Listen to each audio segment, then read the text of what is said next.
This is how you turn basically big stacks of bulk in your collection into reserve list staples and cards you actually want to own. Now, I've talked about this on here before, but as I am in the middle of doing another big one, I thought I would actually walk you through the process of how to use a buy list to turn your chaff and bulk and rares you don't want into cards you actually want to own. So to varying degrees, almost every Magic player's collection is mostly comprised of crap. Whether you've been playing for a long time, or whether most of the stuff that you've been getting is like recent brand new sets. Either way, most of what's in your collection is not premium stuff. It's not the stuff you're looking for your favorite commander deck. It's not the collectible cards you want to put on a slab, or even just those iconic cards you want to have in your favorite deck. It's mostly rares that are worth like 20 or 30 cents and a whole bunch of crappy commons and foils you get from the one collector pack you open or whatever. Enter the buy list at Card Kingdom. Now, you can use lots of buy lists. Whether we're talking Card Kingdom, Star City Games, Cool Stuff Inc., there's lots and lots of buy lists. But the one thing that Card Kingdom has going for it that the others don't is that as well as their retails being generally higher than all of the competition by 30%, their buy list prices are also significantly higher. And on top of that, most importantly, because they're such a large store, they buy almost everything. Now, they might pay you 6 cents or 12 cents or 30 cents, but they're still going to give you money for almost every card.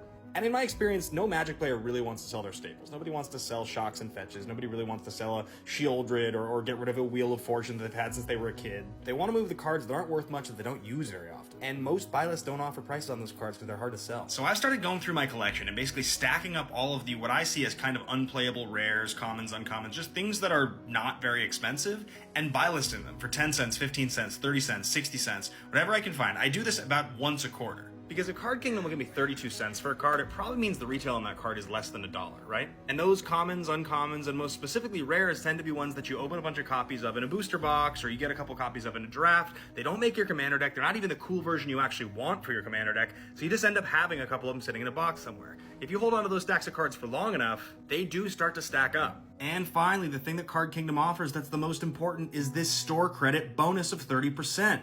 Finally, the last detail that I focus on is the condition comparison thing. So here's a revised Taiga, right? You look for a decent verified seller, $250, shipping included on TCG Player. That's the low. You want to look for VG, which is basically the same thing as moderately played, because Card Kingdom overprices their near mint stuff. And what I found is if you look for those staple reserve list cards, you'll start to find certain cards have a smaller and smaller disparity, right? Maybe 10%, maybe 6% in the difference of cost of TCG low and the equivalent cost of the equivalent condition on Card Kingdom. It's also not lost on me that like everybody accumulates cards at a different speed, but I promise you, whether you buy a commander deck, end up using it as a precon, end up playing 6 or 7 of the cards from that deck in another deck and putting the rest in a box somewhere, we've all got that kind of bulk chaff to some degree. And if you hold on to it long enough, there's a way to turn it into actual staple stuff that doesn't go down in value, stuff that's not affected by reprints, and stuff that you will actually be able to get dollars or trade value in a significant way out of eventually. So